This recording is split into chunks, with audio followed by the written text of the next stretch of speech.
Good morning, friends. Sunrise. I may have positioned myself too close to the water's edge too, so maybe we'll get one of those fun moments where I have to jump up and run from the water, but it's Easter.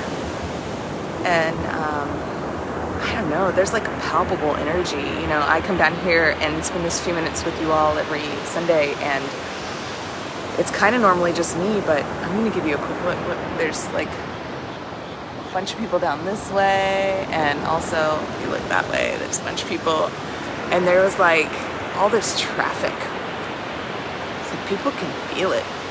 And you know, there's a number of religions that are celebrating this weekend. Our Jewish friends are celebrating Passover, and our Muslim friends are celebrating Ramadan, and of course our Christian friends are celebrating Easter. And then my friends who are in some of the like cosmic understandings of how the world works and how the different celestial bodies and things play in mentioned some significance to this weekend too, with a full moon and with the way some things are aligning and energy happening. These are things I'm talking way beyond my pay grade here, but I just find it very interesting that there seems to be a lot kind of colliding at once, and that this Sunday in particular is about impossible things, about what seems impossible becoming possible, about hope, you know, that even death isn't the end. You know, we get this little reminder of this every week as we watch a new day be born. But this Sunday in particular, this Easter Sunday, is very intentional about reminding us that when all seems lost, it's not actually lost. And my hunch is that most of you don't have Facebook feeds that are quite so filled with memes about Easter as mine. But I've really just been moved this year by just the little quotes about who this Jesus person is, that it's not this conqueror. And with the war on Ukraine happening right now, with the Russian invasion, I think we get a reminder of not just, you know, that the big baddies win, but that there's a resistance, that there's a quiet, gentle, hopeful resistance, that this Savior we talk about, this Messiah, comes in on a donkey, not a war horse.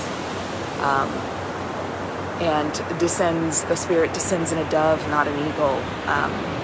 That there's a win in gentleness, and that's not what the world teaches us. That feels like an impossible thing.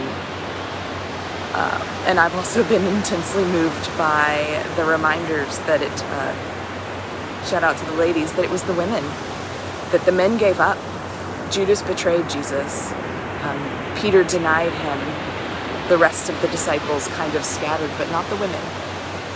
The women on threat of persecution stayed near Jesus to tend to his wounds, to look to, I said wombs, is that a Freudian slip? To tend to the wounds, to prepare him for burial, to be there the next day. And we're the first to witness that the stone had been rolled away and the tomb was empty. And then the first to announce it, to tell everybody. So anybody's got a problem with the lady preachers, that was our big day. Kind of a critical moment in Christian history. But really, regardless of how much you believe that the resurrection is literal or metaphorical, how much you believe in impossible things or don't, how much you subscribe to a specific religion or don't, I'm not super concerned, because today, no matter what you believe or who you are, can be a reminder that the end is not the end. That when all seems dark, the sun comes out, that hope abounds, that when you can't see a way forward, that a way can be presented, that when it feels like you've lost, it may just be right in the moments before you figure out how you've won. And maybe it's not win in the traditional sense of like winner takes all and everybody else loses, but one in that you've grown and learned and become a little more. Or it's a big turnaround for somebody that you love. Or please God, may it be a turnaround in this war, in this invasion in the Ukraine. A thing that seemed impossible for the Ukrainians to hold up as long as they have. And whatever it is that seems impossible to you right now, whether it has to do with your faith and belief, whether it has to do with personal scenarios, whether it has to do with whatever personal destruction might be happening in your life or in your family, maybe just for a little while have hope. Maybe just for today. You just hope. You just hope for a different outcome than the worst thing you've imagined. Maybe you don't know how, maybe you don't know where it's going to come from. But for this one day, maybe you hope that it's all coming together exactly as it should, even if it seems like the darkest hour. I hope you'll carry that with you this Easter Sunday and throughout your week, and can revisit it when things seem hard, because the hard part's not the whole story. Enjoy this day, friends. It is a religiously and cosmically and personally wonderful, magical day.